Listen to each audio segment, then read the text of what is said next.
وہ خیر راضی ہو گیا اور مدت معینہ پہ قرض دیا۔ اب اس شخص دریا کے پار گیا، پوری دیانتداری سے کشتی تلاش کی۔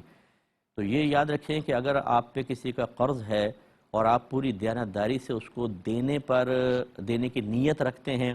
فرض کریں اگر آپ قادر نہیں تو اللہ تبارک و تعالی غیب سے اس کے اسباب بنا دے گا، کیونکہ وہ جانتا ہے کہ آپ دیانتداری سے واپس کرنا چاہتے ہیں۔ اور یہ جو بعض اوقات ہماری صورتحال ہوتی ہے کہ ایک دفعہ پیسہ ہاتھ میں آ جائے پھر دینے کی نیت ہی نہیں ہوتی،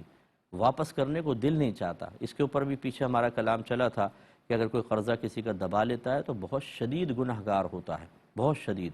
اور جیسے آگے بھی ایک روایت آئے گی کہ نبی کریم صلی اللہ علیہ وسلم نے قرض لینے والے کا جبکہ اس نے لے کر انتقال ہو گیا تھا تو اس کا جنازہ نہیں پڑھایا تھا،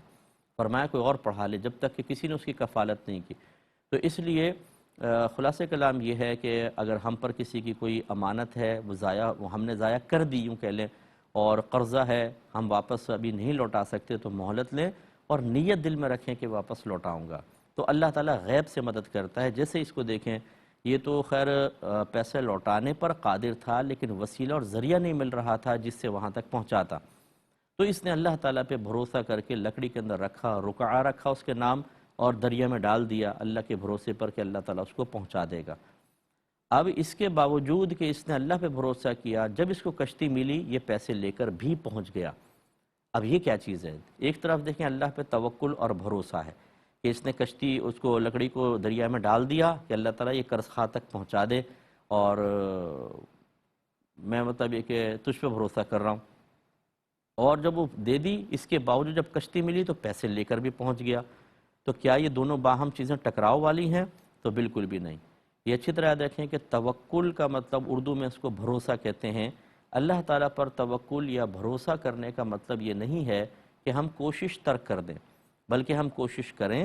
اور اس کا انجام اللہ تبارک و تعالیٰ پر چھوڑ دیں، اس کا نام توکل ہوتا ہے۔ جیسے نبی کریم صلی اللہ علیہ وسلم نماز پڑھا چکے تھے، ایک دیہاتی صحابی آئے تو انہوں نے آ کے پوچھا، وہ دیر سے آئے تھے تو انہوں نے پوچھا رسول اللہ کیا میں اپنے اونٹ کو باندھ کر اللہ تعالیٰ پر توکل کروں یا اونٹ کو کھلا چھوڑ دوں اور اللہ پہ بھروسہ کروں کہ وہ اس کی حفاظت کرے گا؟ رحمت کونین صلی اللہ علیہ وسلم نے فرمایا کہ اپنے اونٹ کو باندھو اور اللہ تعالیٰ پر بھروسہ کرو، یعنی عملی کوشش کا حکم ہے۔ اس نے ان دونوں چیزوں پر عمل کیا کہ اس نے وہ لکڑی بھی بھیج دی اور اللہ پہ بھروسہ کیا، لیکن ساتھ ساتھ عملی کوشش کو ترک بھی نہیں کیا، کیونکہ اگر آپ اللہ پہ بھروسہ کرتے ہیں تو یہ اللہ پہ کوئی واجب نہیں ہے کہ آپ کے بھروسے کے مطابق وہ ایسا معاملہ کرے۔ جیسے مثال کے طور پہ آپ نے کہیں پیسہ انویسٹ کیا اور آپ کہتے ہیں اللہ تعالیٰ میں تجھ پہ بھروسہ کر کے اس کو پیسہ دے رہا ہوں، میرا خیال رکھنا، اور فرض کر لیں کہ نقصان ہو گیا۔